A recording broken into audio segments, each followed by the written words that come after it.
جنة القرآن Islamic Studies Textbook Part 2 I am a Muslim Prepared by شيخة دينا عصام الجزء السادس والأخير Prophet Muhammad Arabia before Islam Before Islam, Arabia was a place of evil. The Arabs worshipped idols, drank wine, gambled, and killed one another. Women and baby girls were treated badly. Birth of Muhammad. Prophet Muhammad was born in Mecca in the month of Rabi' al-Awwal. His father's name was Abdullah and his mother's name was Amina. Abdullah died a few months before Muhammad was born. He became an orphan. Childhood. The people of Mecca used to send their children to the countryside to be brought up so that they would be healthy and strong. Muhammad was also sent to the countryside. A lady called Halima took care of Muhammad. Muhammad stayed with Halima for a few years. During his stay with Halima, she was never short of anything, and her house was always blessed.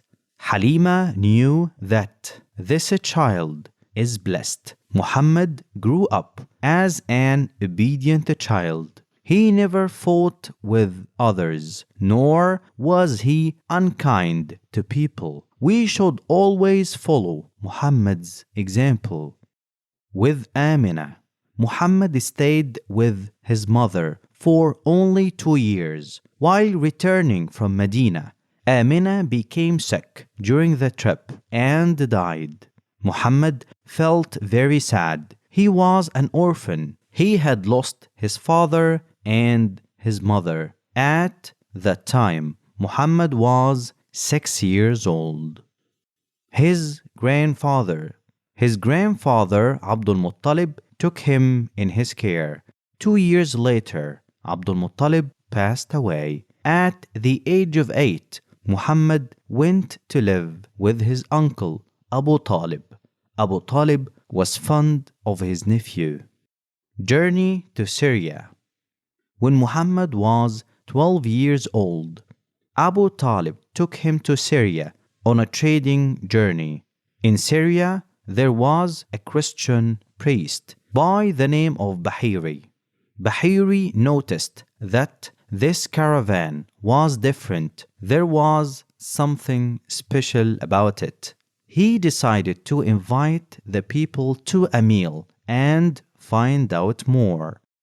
Travelers in the caravan accepted the invitation and arrived at the monk's place.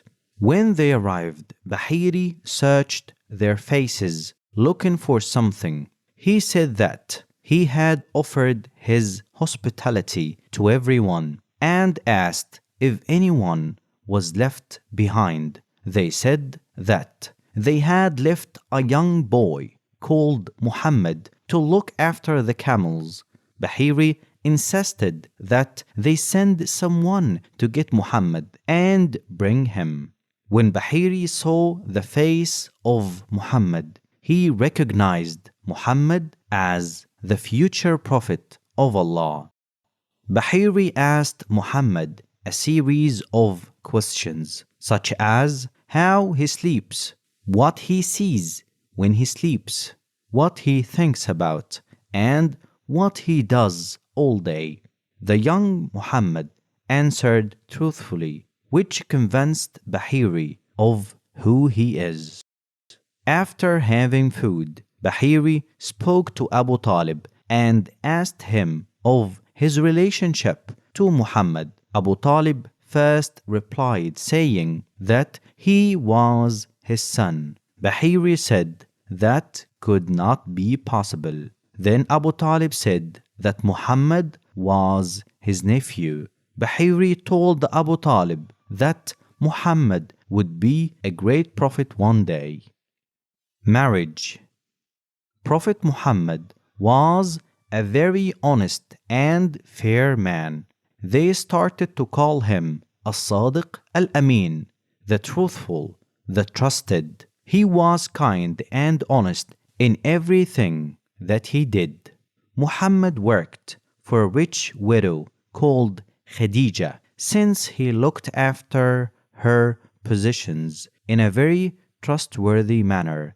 She asked him to marry her. Prophet Muhammad was 25 and she was 40. Etiquette of entering and leaving home. We greet our family members when entering home, and before leaving, we say, "Enter or leave your house with your right foot first. Knock at the door or ring the doorbell in a pleasant way. Do not knock loudly and violently or ring the bell continuously. After 3 knocks or rings, you may feel that the person you came to see is busy, as he or she hasn't opened the door. If this is the case, then leave. When knocking on the door, you may be asked, 'Who is it?' You should say your name. Do not respond with, 'It's me' or 'somebody' or 'guess who.' These words are useless in knowing who is at the door. When you leave home, say, 'In the name of Allah, I place my trust in Allah, and there is no might nor power except with Allah.' When you enter home, say, 'In the name of Allah we enter, in the name of Allah we leave, and upon our Lord we depend.' Etiquette of eating. The Prophet said, "Say Bismillah, eat with your right hand, and eat what is near you. Wash your hands properly before eating. Before eating, say, 'In the name of Allah.' If you forget to say Bismillah at the beginning of eating, say, 'In the name of Allah,' in the beginning and at the end. Take a small piece of food with your right hand. Chew your food well with your mouth closed and swallow it slowly. Eat the food that is nearest to you. You should not blow on food or drink, nor breathe inside the container. Eat and drink while sitting. Don't make unnecessary noise either with your mouth or with your plate. Talking with your mouth full is not a good manner. Once you have placed a piece of food into your mouth, do not take it out again. Drink by taking small sips and not large gulps.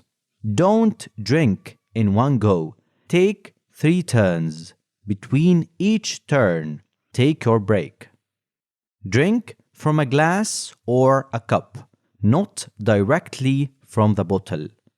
After eating, say, "Praise be to Allah who has fed me with this food and provided me with it through no might and power from myself." Food and drink are great gifts from Allah. We should always thank Allah for His blessings. The Prophet's kindness. One day, Allah's Messenger was alone in the Muslims' camp close to the battleground. He lay down to rest in the shade of a tree and fell asleep. A man from the enemy came along. He quietly removed the Prophet's sword from its cover and raised it over him. The Prophet woke up. The man asked, "O Muhammad, who will save you from me now?" The Prophet calmly replied, "Allah." Hearing the Prophet's reply, The man was scared, and the sword fell down from his hand. The Prophet picked up the sword and asked the man, "Now, who will save you from me?" The man had no answer. The Prophet let the man go. Zakah. Zakah is the third pillar of Islam. In Islam, there are several ways by which we care for others. Zakah is one of these ways. By caring for others through zakah, we gain Allah's pleasure. When we share our wealth, Allah gives us more wealth. By giving zakah, we help those who are unable to help themselves. These include the orphans, widows, and disabled. When a rich person does not give zakah, he is disobeying Allah. He is not thankful to Allah. Allah has been kind to him and has given him excess wealth, but he does not like to share with others what Allah has given him. So he is selfish. Allah has put every one of us in a test by asking us to give zakah. We should work hard to please Allah. Fasting. Fasting is called Sawm in Arabic. Fasting in the month of Ramadan is the fourth pillar of Islam. The fast of Ramadan begins on the day following the sighting of the new moon of the month of Ramadan. If it is confirmed that the new moon of the month of Ramadan has been sighted, a Muslim should begin his fast from Fajr of the following day. We do not eat from Fajr until Maghrib. The meal we have before Fajr is called Suhoor. At Maghrib time, we break our fast, and this is called Iftar.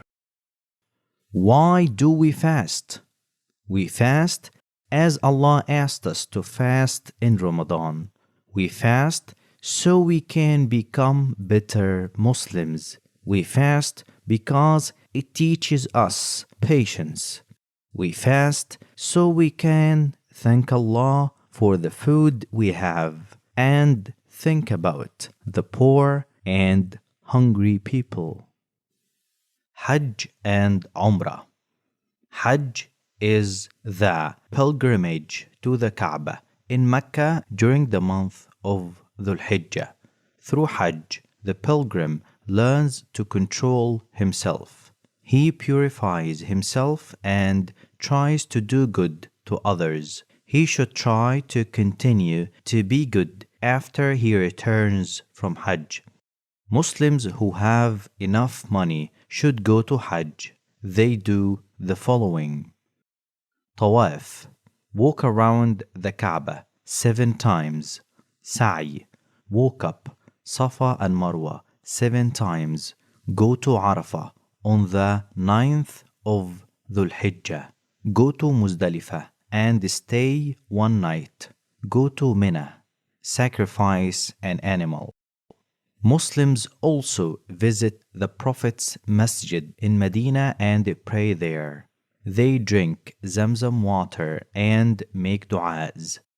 The origin of Hajj is rooted in the life of Prophet Ibrahim. The story of Ibrahim is a wonderful story. You will learn more about it later, inshallah.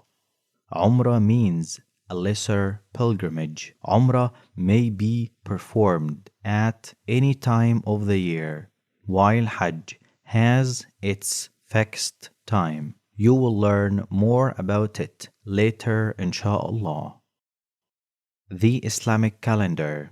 The Islamic calendar follows the changes of the moon. There are 12 months in the year. Each new moon begins a new month. A month may be 29 or 30 days. No month has 31 days in the Islamic calendar. Eid. Muslims celebrate two Eids, feasts, Eid al-Fitr and Eid al-Adha. Eid al-Fitr. Eid al-Fitr is on the 1st of Shawwal. Shawwal comes after Ramadan. In Eid, we thank Allah for the gift of Ramadan. We give Zakat al-Fitr before Eid Salah, so we remember the poor and needy. We also visit our family and friends. Eid al-Adha. Eid al-Adha is on the 10th day of Dhul Hijjah. It is to remember the love of Prophet Ibrahim for Allah. We make qurban, udhiyah, of a goat or sheep. We remember the poor and give them sadaqah. To celebrate the joy of this day, Muslims dress themselves up in new clothes. People send gifts to their relatives, friends, and neighbors. They exchange the happiness of the day among themselves and say Eid Mubarak to each other, which means have a blessed Eid. انتهينا بحمد الله من تسجيل كتاب Islamic Studies I Am a Muslim Part 2 تأليف الأستاذة دينا عصام تعليق صوتي مهند سعيد راجين من الله سبحانه وتعالى أن يتقبل منا ومنكم صالح الأعمال آملين من المولى عز وجل أن يلقى عملنا قبولا لديكم وأن يساعدنا الجميع في نشره بين المهتمين بمجال التدريس للأعاجم ونرحب بترشيحات لكتب أخرى في المجال نفسه لنقوم بتسجيلها قريبا إن شاء الله ونرجو من المهتمين بتعليم اللغة العربية والقرآن والإسلاميات للأعاجم مراسلتنا على صفحتنا أو الإشارة في التعليقات إلى الكتب التي تفضلونها. شكرا لكم.